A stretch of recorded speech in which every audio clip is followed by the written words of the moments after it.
Okay, this is day 25. I have been doing other pieces in between these videos and sorting out and everything. As I said, I want to do a video of how I've organised my home.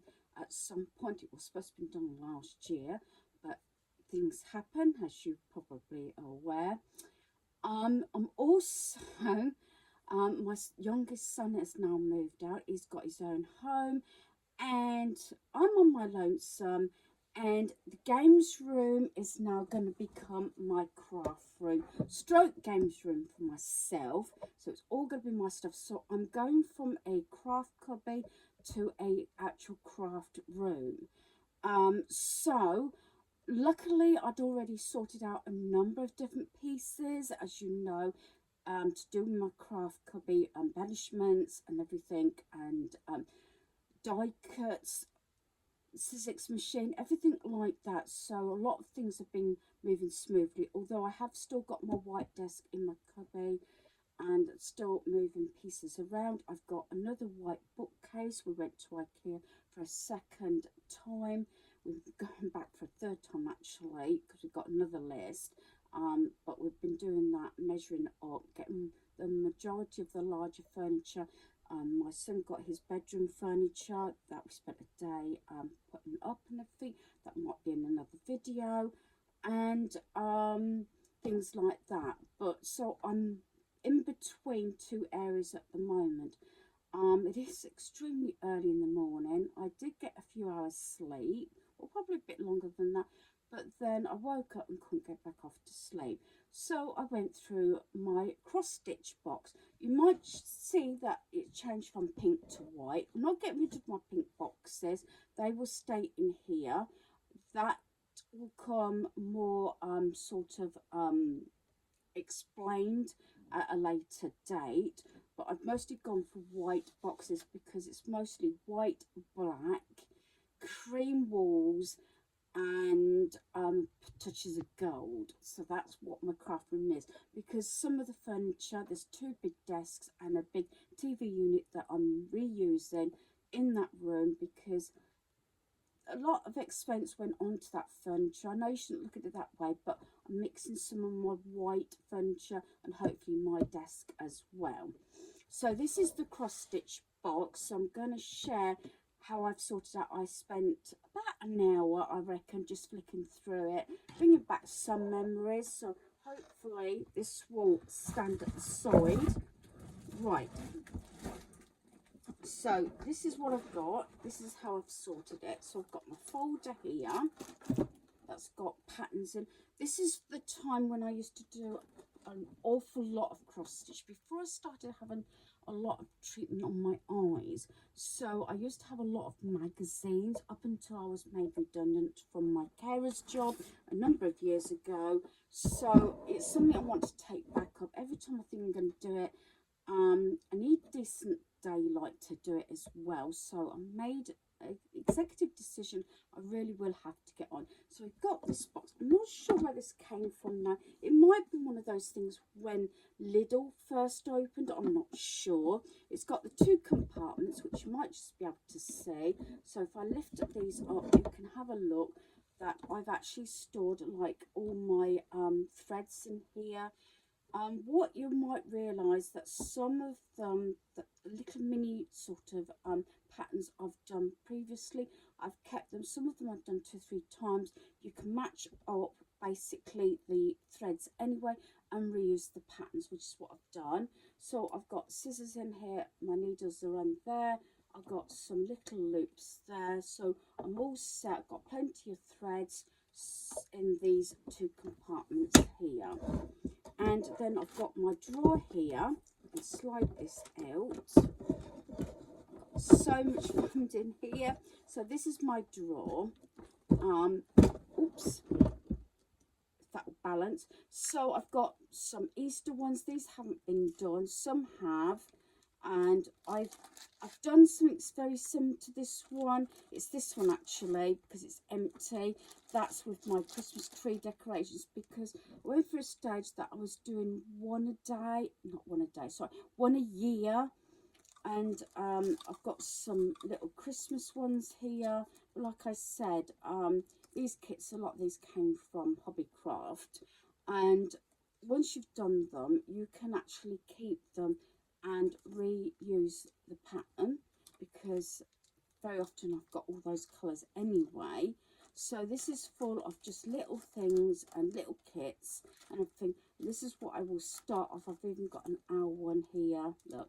So these are the ones that I'm going to start with, little projects like that. That a lot of these you probably could do in an afternoon or something when you've got decent light. So that is the drawer, and that slots in like so. And then I've got this folder, yeah, it's got owls in, and this has got in those pieces that I've left. I've noticed I've got quite a few ones, different ones started for different occasions. So in this pouch I've got one I've started. I need to finish that, so I've put that in front and things like this. I've actually left the pattern of this upstairs, but I did, it got separated. I thought I'd lost it and couldn't remember where I put the other half in. And then these sort of things. So there's a lot of projects in here to do. These are like bigger projects, but I've gone through it because this was really packed full, and I've separated them because my friend Jay has got into cross stitch now, so I've sorted her some pieces out as well. So that's what I've done with that. Then I've got some Ada here, and then I'm going to cut her some of that off as well. So I'm just going to pause you a minute, put this away, and I'll share what I'm getting rid of. So I've counted this previously, so I'm going to put all the patterns in here. So I'm not counting this as leaving my home because I've already counted that as I've counted this. So what I'm going to do is put all the patterns in here and extra pieces in, put in this one. Like I said, I had this as a craft bag when I went to the caravan, but I've got other items that I use now. So I've included with her, I've put some of the newer ones where they're in the packet. I've included the threads with her little bundle, some frames. I've got 2 frames here. In this one I've got some loose ones, but they're all sort of full threads in there. This is a complete kit. Some of them I've checked to make sure they've got the pattern, because some I was given when I was at the craft group, but realised that they've probably got this bit and the picture but not the pattern. But that one's actually got the pattern. I don't know, that one might have come, yeah, was that Hobbycraft, that one. Some bits I've done this where they haven't got the pattern, but I've left the envelope and the Ada and everything, because you can do little things and make little tags. I've got some tags that I'm actually throwing away that I cross-stitched a while back. This one I'm including because I've done this one previously. It's a clown. Again, this is what I mean by the pattern, and you can reuse it. What she doesn't want, she can then recycle, sort of thing, what she can. Things like this, that will make another sort of picture. And this one. And this kit is complete. It's got everything and the instructions, the card and envelope. That you can put a little project in. It's empty. You can put, say, some Ada in there, a needle, the thread she needs, and if it's a small item, a pattern, sort of like this sort of thing, because that's what I used to do. I did this one. That one's been done previously. And then I've got this book that came with a magazine. Like I said, I used to have the cross-stitch magazines, and it's got lots of different patterns in there, and it also tells you what you need. And then I've got a lot of these sort of things. Again, quite a lot in the past I've done these, so I'm just letting these go. I've kept some of them are in the folders, others are not, so I've got quite a few here. I remember doing this one a while back with all the different ones. As I say, there's different occasions here. And what she doesn't want, like I keep saying, she can actually get rid of. She's got grandkids, so I've done these sort of things when my boys were younger, and also my granddaughter. And there's another set there. I think that one's complete. That one looks like it's complete. That one's complete. There's the instructions there. And I've got this one here. It's complete. And then we've got some 7 pretty pink cards there. This one, large embroidery one. And this one, I think this might come from the range. I'm not 100% sure. I've had it a long time. And then we've got so many of these things, as I said, all the different patterns. I have to thin it down because I haven't touched cross stitch in years, like I said, because of the treatment I keep having, but I really will have to have a go. So, and there's some more. So what I'm going to do, I think, because this is a hard one to count up, so I know there's a lot. I'm going to count all the ones that are loose and in these folders as one item. So all this is going to be one item. So I'm going to take all that out as one item, like so. All these out, and as I said, I will put them in that folder. So that's one item. That was a complete one. That's 2, 3, 4, 5, 6, 7, 8, 9,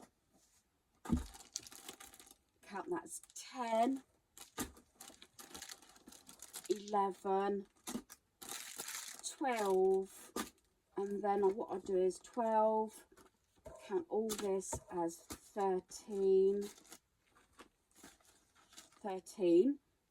items, and then I've got a pile of rubbish here, 13. I'm going to count this as 14. I've got things that I actually did like this. I'm going to make some more of these. These were like an experiment. I don't know. These were years old, like little Christmas trees, has tags. I'm going to redo those. So that's 14 items. So that lot can go straight in the bin, because some of them hadn't got the instructions. I'm not counting these like I said because I've already counted those previously. So I'm going to put them all in the bags, and then when I see her, I can give these to her. So I thought I would share that I've sort of organised her pieces as well for cross stitch. So I've done it in the 2 bags like so. So the black one, like I said, I used to use this as a craft bag rather than a soap bag. So she's got the mini projects in that one and in that one. I'll just zip that one up so it doesn't actually come, because there's so many pockets in here, so it makes it really good. In this mesh one, she's got the 2 loops in there, and in this mesh pocket I've put all the threads in, and then in this little one in the front here, it's got that little pouch thing and some little envelopes and little bits of Ada in there. I will cut her off some off of my big sheet as well, so she's got plenty, because you can get them at different sort of threads. So that's that one. So that's all her little pieces. Then in this one I've put in, because I got this from Temu, I've got all the little sheets in there, which has got all the sort of patterns on, and then the 2 sort of larger projects that got everything in them, I've put them in this pocket at the side. So that's all organised for her. She's done a few cross stitch just recently, and I said, well, if you hold on, I'll have a sort out of my cross stitch things, and she can do some of the patterns that I've already done. So hopefully this helps you to think out of the box, and also how to organize things, even like this, depending on what your craft needs are, that you don't necessarily have to have a space. As I said, I've had my cubby for quite a while. It's quite sad really that I'm going into a larger room, but I must be careful that I don't actually clutter up with more stuff just because I've got more space. But this space is being reused for another sort of project, which I will go into at a later date. So hopefully you've enjoyed this video. Thanks for watching. Goodbye.